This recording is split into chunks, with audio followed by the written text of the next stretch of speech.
Con mis saludos, paso a leerles mi artículo de esta quincena, que se titula Carta a los empresarios colombianos, y es una propuesta que les hago para el 2022.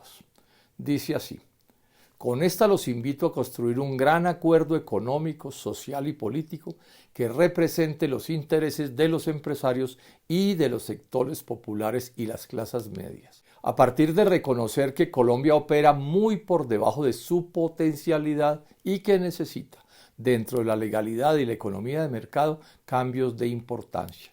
Entre esos cambios resalto crear más fuentes de empleo y riqueza, sustituir importaciones y exportar más, mejorar la competitividad, disminuir la desigualdad social, enfrentar sin vacilaciones a los corruptos y garantizar el monopolio estatal y democrático de la fuerza.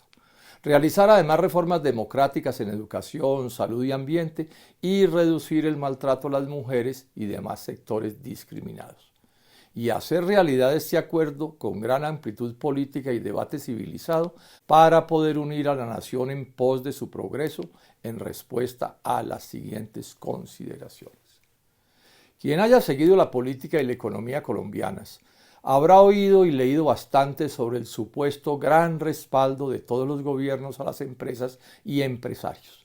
Según los medios, son incontables las leyes del Congreso y las medidas presidenciales expedidas en su favor, retórica que aumenta en elecciones, y más con las falacias de Iván Duque sobre su maravillosa gestión. Según esta fábula, los gobiernos de aquí les han dado igual o más respaldo a los empresarios que los de los países capitalistas desarrollados. Pero lo errado de ese relato lo prueba el notable subdesarrollo de la economía empresarial colombiana, verdad que no niega progresos que saludo y que deben preservarse. Porque nuestro producto por habitante, antes de la pandemia, llegaba a solo $6.500, mientras que el de los países desarrollados era de 30.000 y más. Y porque en ellos el desempleo es mucho más bajo y existe poca informalidad, en tanto aquí es al revés. Si en Colombia tuvieran trabajo los 12 millones que no consiguen empleo, habría 240.000 empresas y empresarios más con 50 empleados cada una. Lo anterior sin mencionar los 5 millones que se fueron al exterior para poder trabajar, ni los 14.7 millones de informales. ¿Cuánto más podría producir y vender la economía si estos colombianos en la pobreza y el hambre tuvieran empleo e ingresos de siquiera un salario mínimo? Y esta falta de oportunidades, que también lastra el ingreso y el gasto público en educación, salud, infraestructura y demás servicios, está en la base de la inmensa corrupción nacional. ¿A quiénes responsabilizar por estas dolorosas verdades?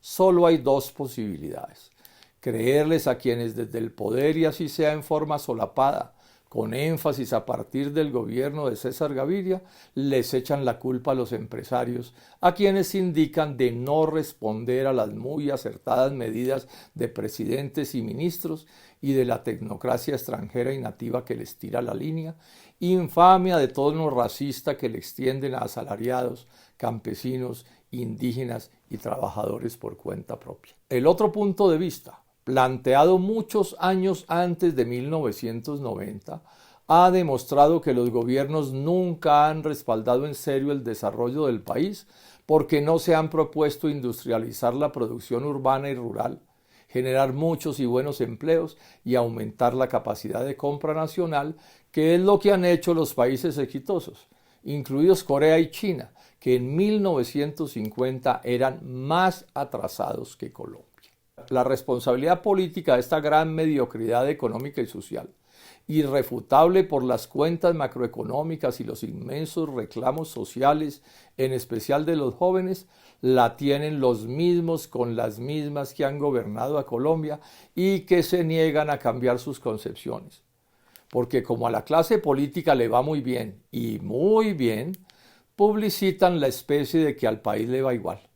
Falsedad que en cada elección creen legitimar con fraudes y clientelismo y el mal uso de la plata oficial. Entre las víctimas está también una porción considerable de los empresarios, entre quienes pulula el estancamiento, el retroceso y la quiebra. ¿Por qué les creen a esos políticos su disfraz de servidores públicos que dicen gobernar con responsabilidad y acierto? Y porque hasta los chantajean con la demagogia de incluirlos en el reparto de la plata del Estado. Porque Colombia sí tiene arreglo y en este país el sol puede brillar para todos.